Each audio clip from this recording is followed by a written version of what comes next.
February 24th, 2022, a day that forever changed Ukraine. Every city and village, every family and business found itself under the impact of war. It brought not just physical destruction, but forced society to adapt to a harsh new reality marked by explosions and air raid sirens.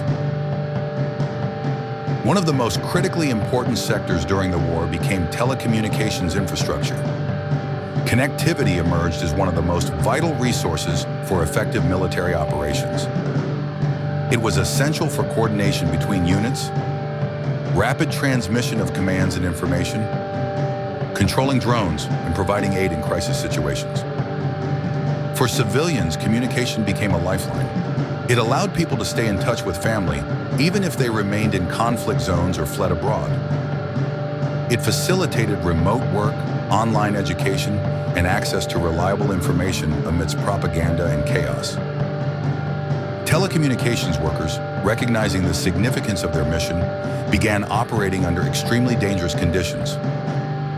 They repaired networks under fire, established autonomous power sources to sustain critical nodes, and despite losing revenue due to shrinking customer numbers, continued their efforts for Ukraine's benefit. Every day became a battle for connectivity because communication meant life, safety, and hope for millions of Ukrainians.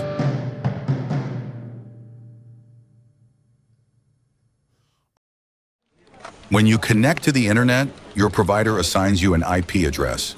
All these IP addresses are allocated to providers by regional internet registries like RIPE NCC. This is an international organization responsible for maintaining and developing regional internet infrastructure. It distributes key resources like IP addresses and autonomous system numbers across 76 countries in Europe, the Middle East, and Central Asia, including Ukraine. RIPE NCC is registered in the Netherlands and has around 20,000 members, with about 400 of them being Ukrainian companies and operators. These members take part in making key decisions. Beyond its technical functions, RIPE NCC works closely with the RIPE technical community, listening carefully to its needs, especially during crises like war. And when the war began, it was very important for us to support the Ukrainian community and the Ukrainian industry.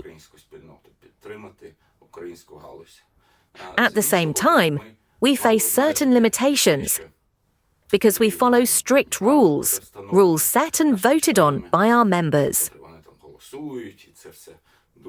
Everything is formal and thoroughly verified. Because of these constraints, we couldn't do just anything we wanted. But we aim to do as much as possible. So we started working in three main directions. The first one was technical and consultative support. We launched training courses because education has always been a key priority for us. We've done a lot in this area. We started sharing useful technical knowledge and security-related training, and for the first time ever, we offered it in Ukrainian. It was unprecedented. Everything used to be in English, but for Ukraine, we made an exception as a sign of support. The second important direction was economic support. RIPE NCC understood that many Ukrainian members were facing financial difficulties because of the war. The organization made the decision to allow Ukrainian members to postpone the payment of their annual membership fees. This is still in effect today. Previously, it was automatic. Now, Ukrainian members can simply write a letter explaining their difficult situation, saying they can't pay the membership fee right now, but will do it later. and the payment will be postponed. This measure was introduced only for Ukraine, something that had never happened before, but honestly, I have to say, Ukrainian members have been very responsible. Almost 95% have paid their membership fees.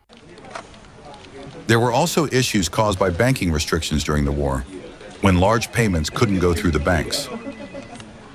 RIPE NCC responded by allowing Ukrainian members to pay their membership fees in installments, even though this created extra workload for the organization itself. The third important aspect concerns situations where Ukrainian operators found themselves in occupied territories. The question was, how to ensure that the resources allocated to Ukrainian operators couldn't be transferred to Russia if someone tried to seize them by force. There were many layers to this. It wasn't always clear which resource transfers were legitimate and which were not. How do you tell when an operator is under pressure? At one point, there was even a proposal to ban all transfers of Ukrainian resources until the end of the war. But after discussion, the community realized that this wasn't the right path. For example, take an operator from the Kherson region. When the invasion began, he lost everything and fled to Europe. He can no longer run his business, but he still holds IP resources and could, in theory, sell them. With a complete ban, that wouldn't be possible. After long discussions, a new solution was created. Once again, specifically for Ukraine, a resource lock feature. If you don't press a special button in your personal account, your resources will be locked and cannot be transferred to anyone under any circumstances. Even if you personally come to Amsterdam and ask to transfer the resources, it won't be allowed during the lock period you've set. So, if you're in occupied territory, you can block the transfer, and your resources can't be forcibly taken away. RIPE NCC also actively cooperates with Ukraine's Ministry of Digital Transformation. If government bodies submit specific proposals or requests, the organization is always ready to consider them and find solutions that take into account the interests of both the state and the technical community. Despite certain limitations in its own rules and scope of authority, RIPE NCC does everything possible to support Ukraine.